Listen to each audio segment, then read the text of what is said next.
여러분, 안녕하세요. 서울수면클리닉 원장 박준호입니다. 오늘도 건강한 수면을 위한 이야기를 가지고 찾아뵙습니다. 혹시 여러분, 밤마다 화장실 때문에 잠에서 깨시는 분들 계신가요?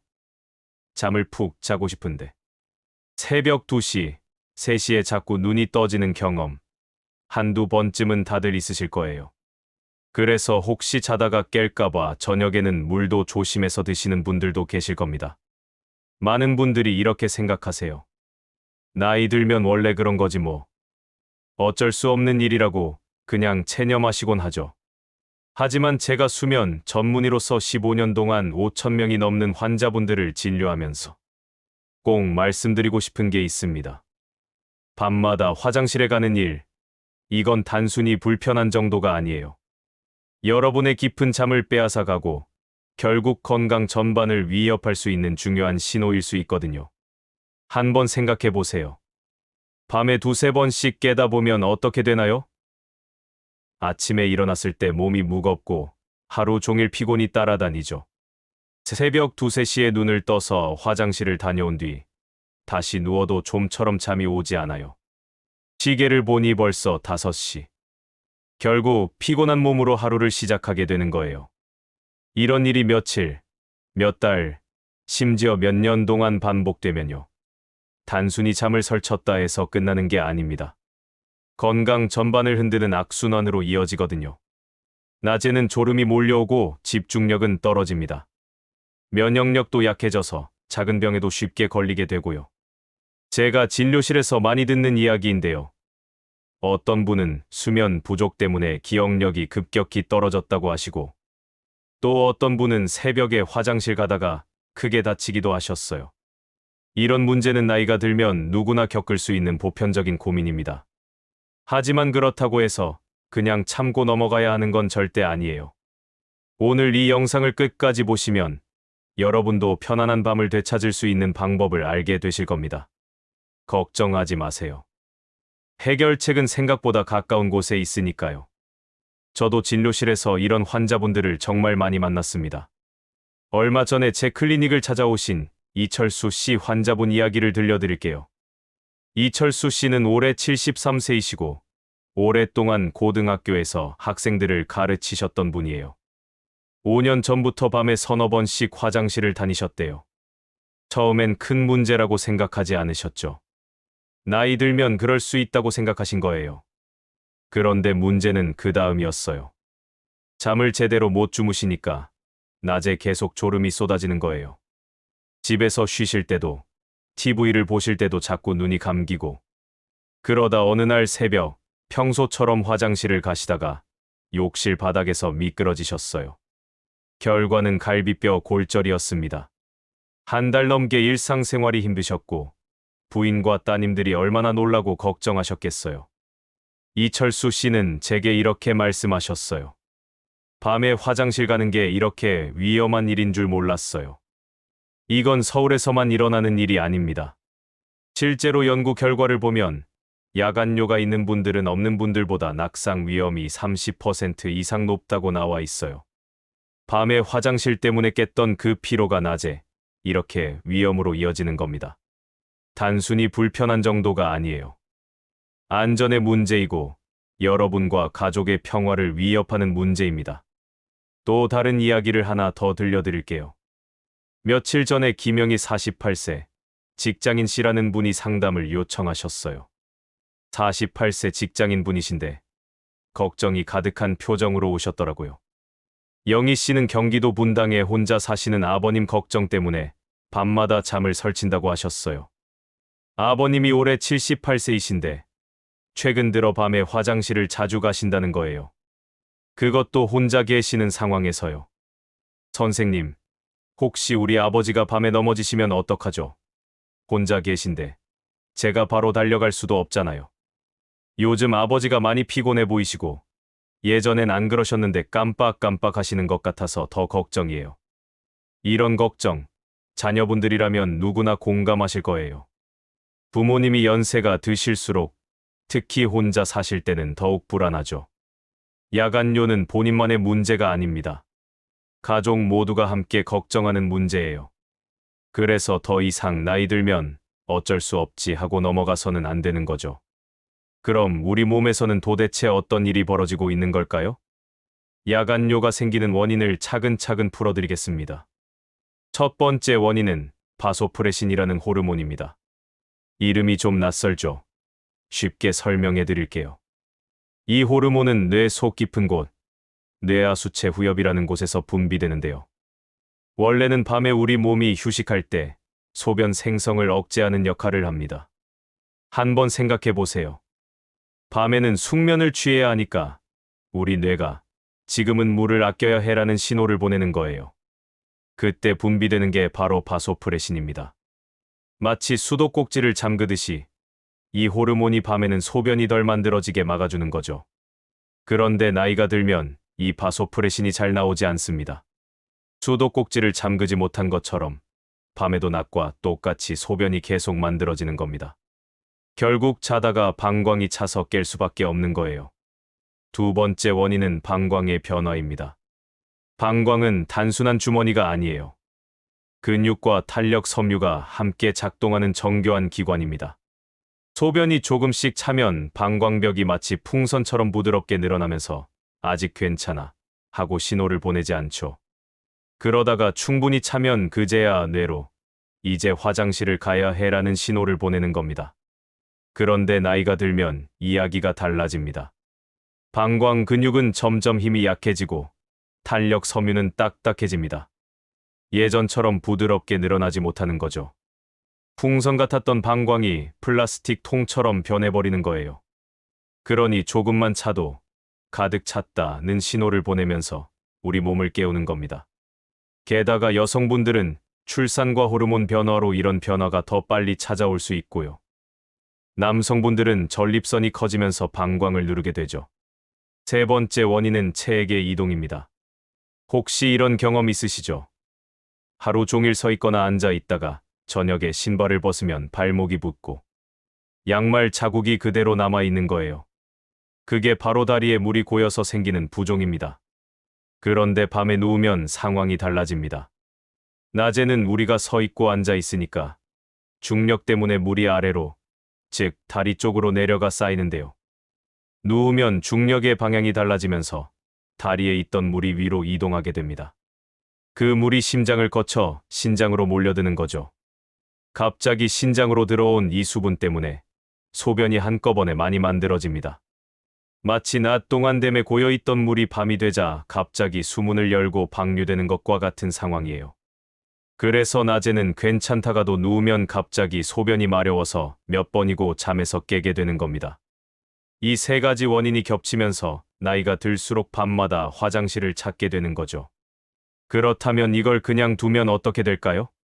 첫째, 수면 부족이 쌓이면 면역력이 뚝 떨어집니다. 감기도 잘 걸리고 작은 상처도 잘 낫지 않아요.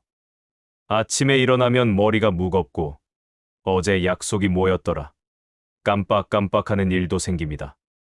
둘째, 낮에는 졸음이 몰려옵니다. 운전하다가 눈꺼풀이 스르륵 내려가서 깜짝 놀라신 적 있으시죠?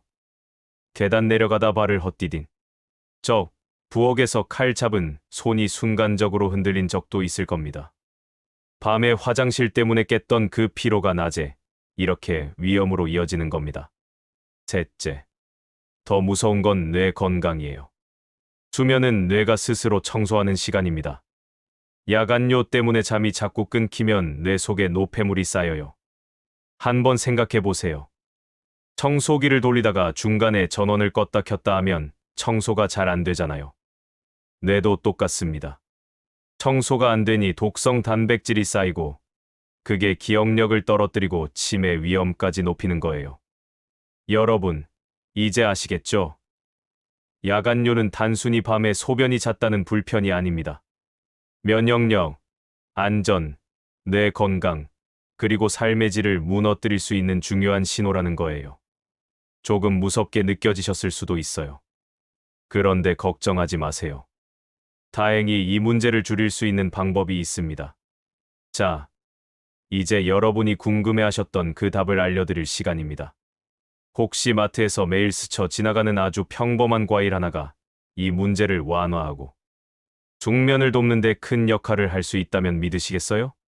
그 과일이 밤마다 화장실에 가는 횟수를 줄이고 아침까지 푹 잘 수 있는 열쇠가 된다면요? 바로 바나나입니다. 에이, 바나나가 뭐 특별한 게 있나? 그냥 달달한 간식 아니야.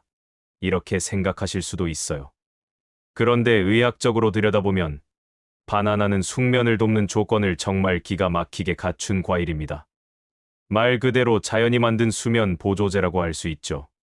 물론 바나나 하나로 모든 수면 문제가 다 해결되는 건 아닙니다.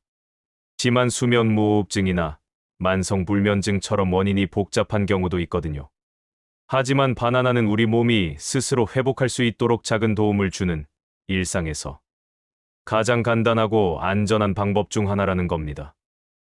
제가 지금부터 바나나와 숙면의 관계를 쉽게 풀어드리겠습니다. 단순히 바나나 좋다는 얘기가 아니에요. 왜 바나나가 우리 몸에서 특별한 역할을 하는지, 그리고 언제 먹어야 효과가 제대로 나는지 의학적인 근거와 실제 사례까지 곁들여서 말씀드릴 거예요. 첫 번째 비밀은 수분 함량이에요. 수박이나 배, 사과 같은 과일은 수분이 80에서 90%나 됩니다. 반면에 바나나는 약 75% 정도죠. 에이, 겨우 5에서 10% 차이잖아. 이렇게 생각하실 수 있지만 밤에는 이게 엄청난 차이를 만듭니다. 혹시 여름밤에 수박 드시고 새벽에 화장실 두세 번 다녀오신 적 있으시죠? 수분이 너무 많은 과일은 방광을 금방 채워버려서 결국 잠을 깨우게 됩니다. 바나나는 수분이 적으면서도 포만감을 주고 필요한 영양소를 공급해 주니까 방광에는 부담을 덜 주고 숙면에는 도움을 주는 거예요. 바나나가 숙면에 좋은 건 단순히 수분이 적어서만이 아닙니다.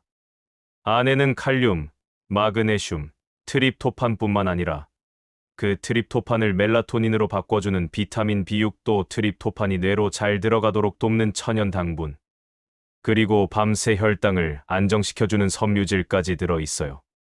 작은 과일 안에 숙면을 위한 작은 실험실이 들어있다고 해도 과장이 아닙니다. 두 번째는 칼륨과 마그네슘입니다. 이 두 미네랄은 근육을 풀어주고 신경을 안정시켜주는 역할을 합니다. 특히 방광 근육이 긴장돼 있으면 자꾸 뇌에 신호를 보내는데 칼륨과 마그네슘이 그 긴장을 풀어준다는 거죠. 마치 뭉친 어깨를 시원하게 마사지해주는 것처럼요. 운동하다가 다리에 쥐가 나면 바나나 먹어라는 말 들어보셨죠? 실제로 축구 경기나 마라톤 현장에 가면 선수들이 바나나를 들고 있는 모습이 흔합니다.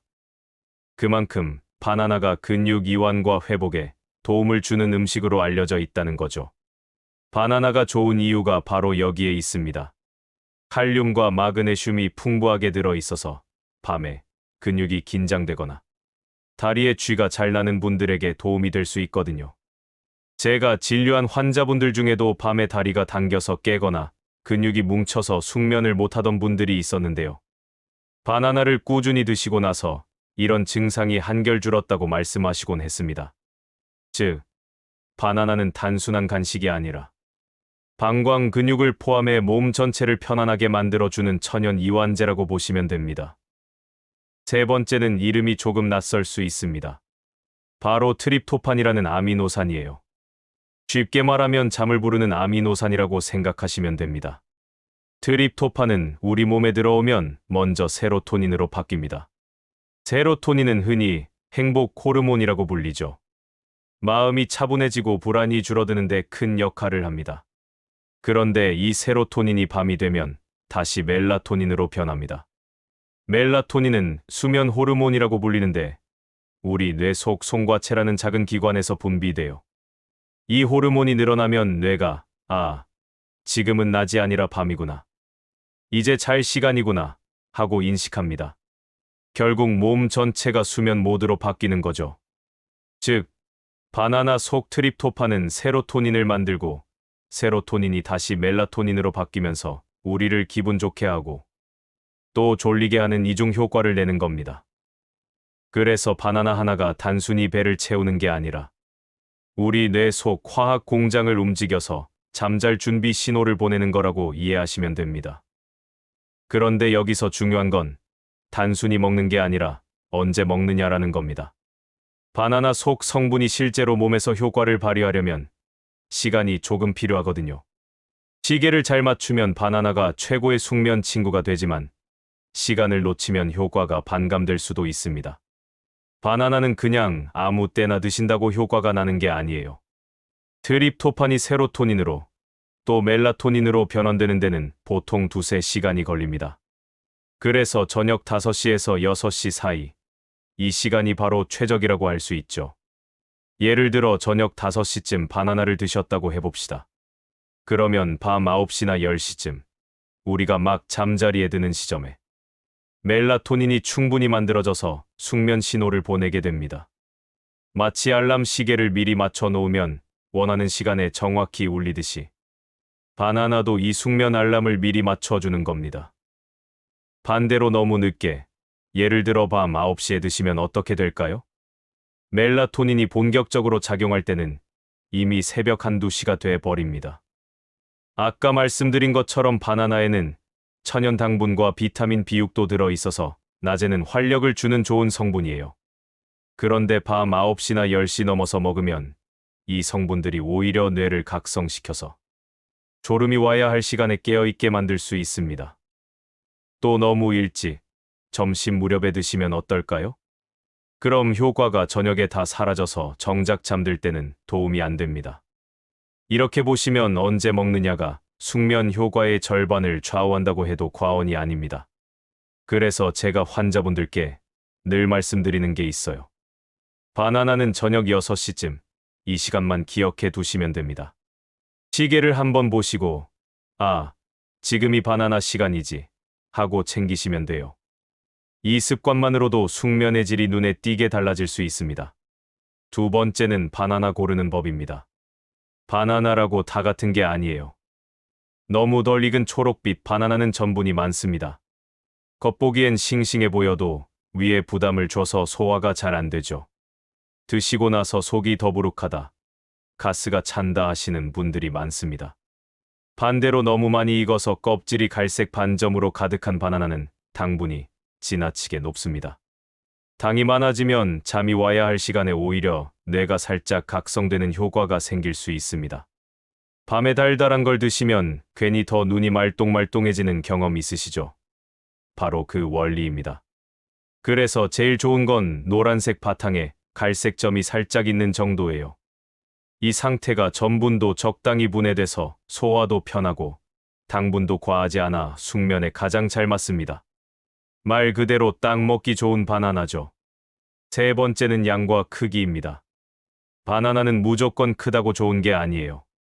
큰 바나나를 욕심내서 드시면 칼로리 부담이 커지고 위가 음식을 소화하느라 일을 더 많이 하게 됩니다.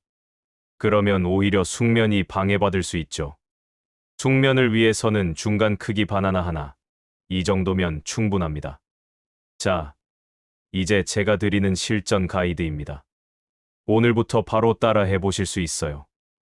1단계 저녁 5시에서 6시 사이, 익은 중간 크기 바나나 하나를 준비하세요. 2단계 다른 음식과 섞지 말고 단독으로 드시는 게 가장 좋습니다. 3단계 그냥 급하게 삼키지 마시고 천천히 꼭꼭 씹어서 드셔보세요. 소화도 잘 되고 포만감도 더 오래 갑니다. 4단계 바나나를 드신 뒤 2시간 동안은 카페인이나 술을 피하셔야 합니다. 괜히 한 잔 드셨다가 효과를 다 날려버리실 수 있거든요. 어렵지 않죠? 이 4가지만 지켜도 숙면을 준비하는 몸의 리듬이 달라집니다. 바나나와 함께 먹으면 아주 도움이 되는 게 있습니다. 아몬드 몇 알을 곁들이면 훨씬 좋아집니다. 아몬드에는 마그네슘이 풍부한데 이게 근육과 신경을 편안하게 만들어 주거든요. 바나나 속 칼륨과 트립토판이 숙면 스위치를 켜는 역할을 한다면 아몬드 속 마그네슘은 그 스위치를 더 부드럽게 오래 유지시켜 주는 역할을 하는 겁니다. 쉽게 말해 바나나가 잠을 불러오는 친구라면 아몬드는 그 잠을 붙잡아 주는 친구라고 할 수 있죠. 둘이 같이 있을 때 효과가 배가 되는 거예요. 또 하나, 장점은 간단합니다. 바나나 하나와 아몬드 몇 알이면 저녁 간식으로도 부담이 없고 배도 든든하거든요. 과자나 빵 대신 이렇게 드시면 혈당도 안정되고 숙면에도 도움이 됩니다. 양은 많이 필요하지 않아요. 7알 정도면 충분합니다. 너무 많이 드시면 오히려 칼로리 과잉이 될 수 있으니까 소박하게 챙기시면 됩니다. 아몬드는 꼭 바나나와 동시에 드실 필요는 없습니다. 저녁 식사 직후에 바나나를 드시고 아몬드는 주무시기 전에 간식처럼 챙기셔도 괜찮습니다. 제가 진료한 정순자 할머니 환자분 이야기를 들려드릴게요. 정순자 할머니는 올해 76세이시고 오랫동안 약사로 일하셨던 분입니다. 그분은 무려 15년 동안 밤에 4~5번씩 화장실에 다녀오셨고 수면제도 별 효과가 없어서 늘 지쳐 계셨어요. 총 수면 시간이 4시간에서 5시간밖에 안 됐고 만성 피로와 두통, 심지어 우울감까지 있으셨습니다. 그런데 이 바나나 요법을 3주 정도 꾸준히 해보시더니 밤에 깨는 횟수가 한두 번으로 줄어든 겁니다. 총 수면 시간도 6시간에서 7시간으로 늘어났고요. 본인도 이게 정말 바나나 때문일까 하시면서 놀라셨죠.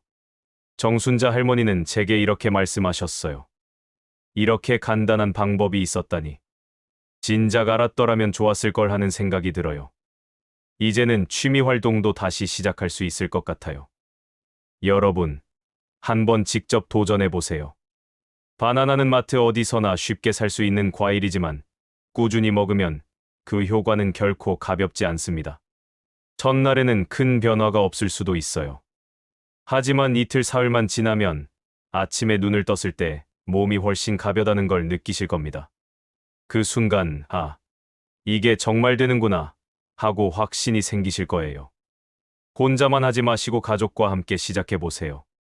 서로 격려하고 경험을 나누면 훨씬 오래가고 효과도 배가 됩니다. 여러분, 오늘 이야기 어떠셨나요? 밤마다 깨고 뒤척이고 아침에 무겁게 시작하던 그 시간이 바뀔 수 있다면 상상만 해도 참 든든하지 않으신가요? 작은 바나나 하나가 그 변화를 시작해 줄 수 있습니다. 오늘 저녁부터라도 한번 시도해 보세요. 한 3일만 꾸준히 하셔도 아침이 이렇게 가벼울 수 있구나 하고 직접 느끼실 수 있을 겁니다. 여러분의 경험도 꼭 나눠주세요. 댓글에 남겨주시면 다른 분들께도 큰 도움이 되고 저에게도 큰 힘이 됩니다. 앞으로도 여러분의 건강한 삶에 도움이 될 이야기들을 계속 준비하겠습니다.